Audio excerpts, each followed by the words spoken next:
Leksiyalarımızı tamamlaştırmaz hürmetli vatandaş.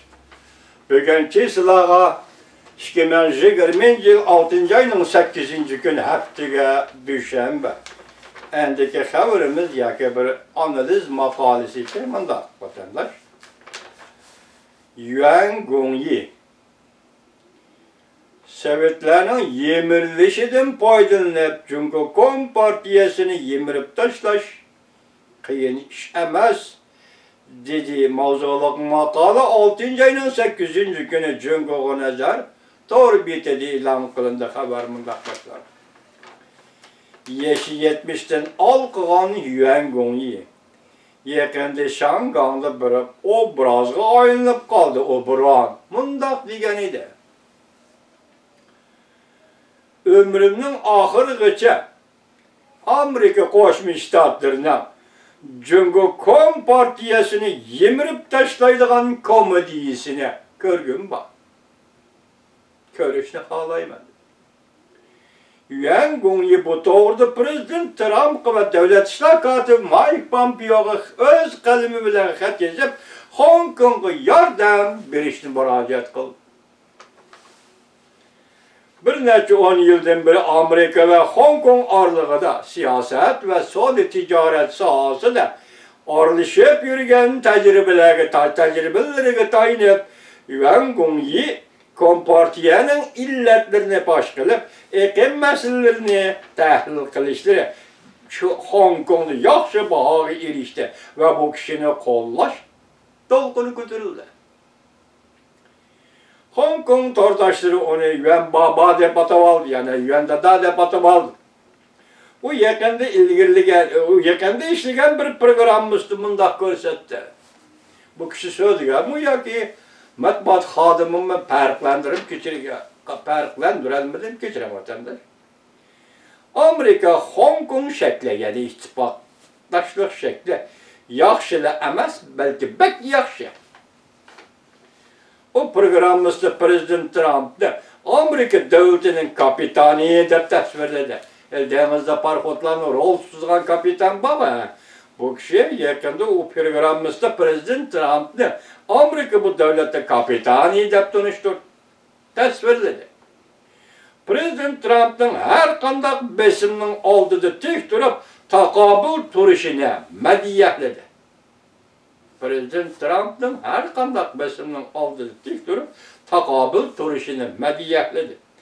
2 yıl davamlaşkan Rusya ile bolgan münasebeti tekşürek. Prezidentlik emeleden erip taşlamakçı bolgan vakala Amerika'da yüz berdi.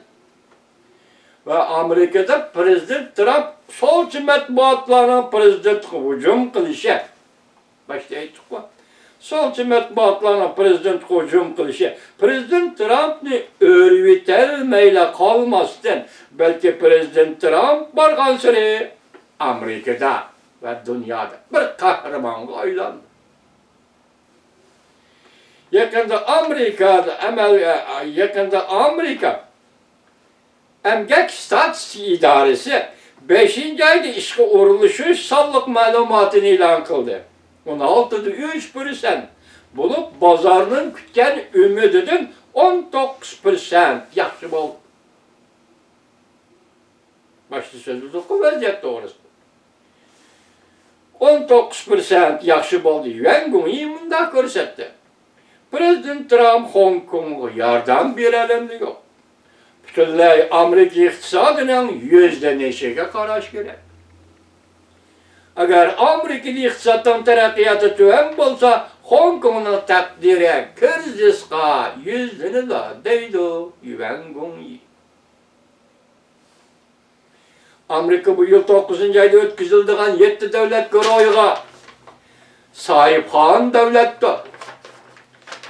Daimi katlaşıdığın devletlerden başka bu kadın Prezident Trump Avustralya, Hindistan, Kore, Rusya Katarlık devletlerine bu yığını teklif kılıp yığında Cumhur meselesini muhakeme kılışka katlaştırmakçı oldu. Burada Selburan Germanya'nın veziri Merkel, jukumluk bir olsa bahane kılıp Washington'da ötküzüldüğün yukarı dercilikle söhbetiga qatnashishni rad qildi.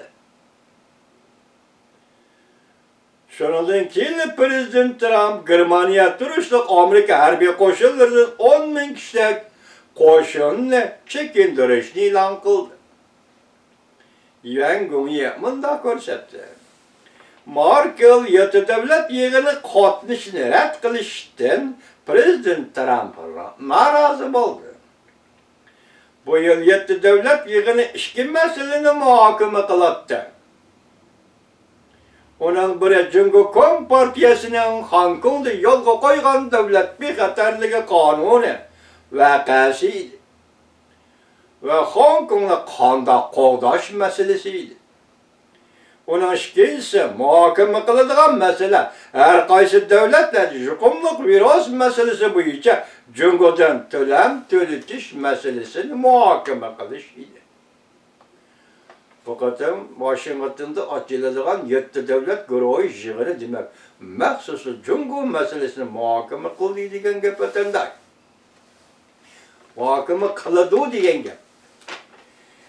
Yuan Gongyi texmi ilgirlagan holda mundaq tushuntirdi. Amerika Angliya Shangangni vakolatan boshqarish masalasi. Bu yerda yana bir siyosiy gap o'tirib chiqib qoldi, siyosiy hukm. Amerika, Angliya birleşip Hong Kong'ni, yani Şangay'ni vakolatan boshqarish masalasi. O bunda ko'rsatdi. Bu ishni bir kuchapla hal qilg'ili bo'lmaydi.